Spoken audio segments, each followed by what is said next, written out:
जी तो नाज़रीन गढ़ी हसन भरपासे के मुख़्तलिफ़ इलाक़नि में एकता ईद के हवाले से तैयारियों उहे ज़ोर शोर से जारी आहिनि।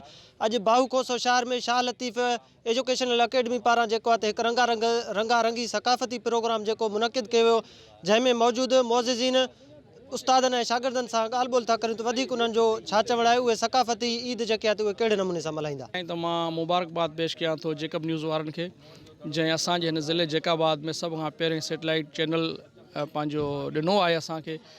हाणे असांजूं ख़बरूं इंशाअल्लाह ताला झरझंग इन सैटेलाइट ज़रिए पुॼंदियूं। मूंखे यकीन आहे ऐं उनजो जेके MD आहे, हुनजा जेके पंहिंजो जेके नुमाइंदा आहिनि, उन सभिनी खे मुबारक हुजे। बाक़ी सिंध सकाफ़त जे हवाले सां असांजूं भरपूर तैयारियूं आहिनि।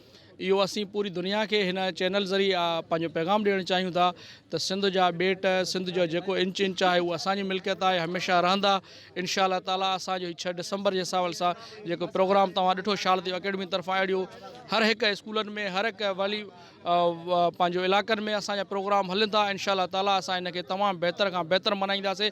ईअं सम्झंदासीं त इहा असांजी सकाफ़ती ईद आहे।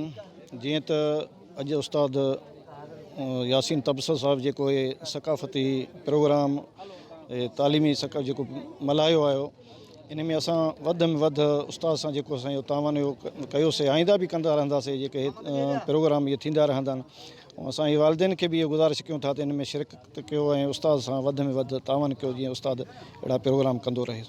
तमामु ज़बरदस्त जेको शाह लतीफ़ अकेडमी में तालीमी कॉन्फ्रेंस गुज़री वई ऐं जेको आहे जंहिंमें असां सकाफ़ती ॾिहाड़ो मल्हायो आहे।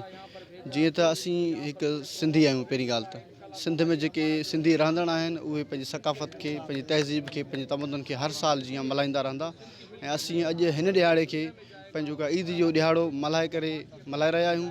ऐं असीं हर साल जीअं पंहिंजो जेको आहे सकाफ़ती ॾिहाड़ो मल्हाईंदा रहंदासीं। तव्हां पाण ॾिठो आहे त जहिड़े हिसाब सां हितां जे जेके शागिर्द आहिनि उन्हनि टेबलोस जेके पेश कया, उन जेके तक़रीरूं कयूं, असीं इहो सम्झूं था पिया त इहो हिकिड़ो इनक़लाबी क़दम आहे।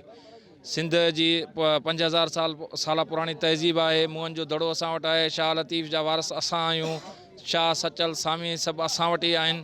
असांजी सिंध जी सकाफ़त आहे। असां सकाफ़त जे हवाले सां क़ौमी अवामी तहरीक तरफ़ां भरपूर तैयारी कई आहे ऐं 6 डिसंबर ते असां जेको आहे भरपूर नमूने सां मल्हाईंदासीं। ऐं हाणे बि असांजा मुख़्तलिफ़ ॻोठनि में जेके प्रोग्राम रखियल आहिनि उहे असां कयूं था पिया।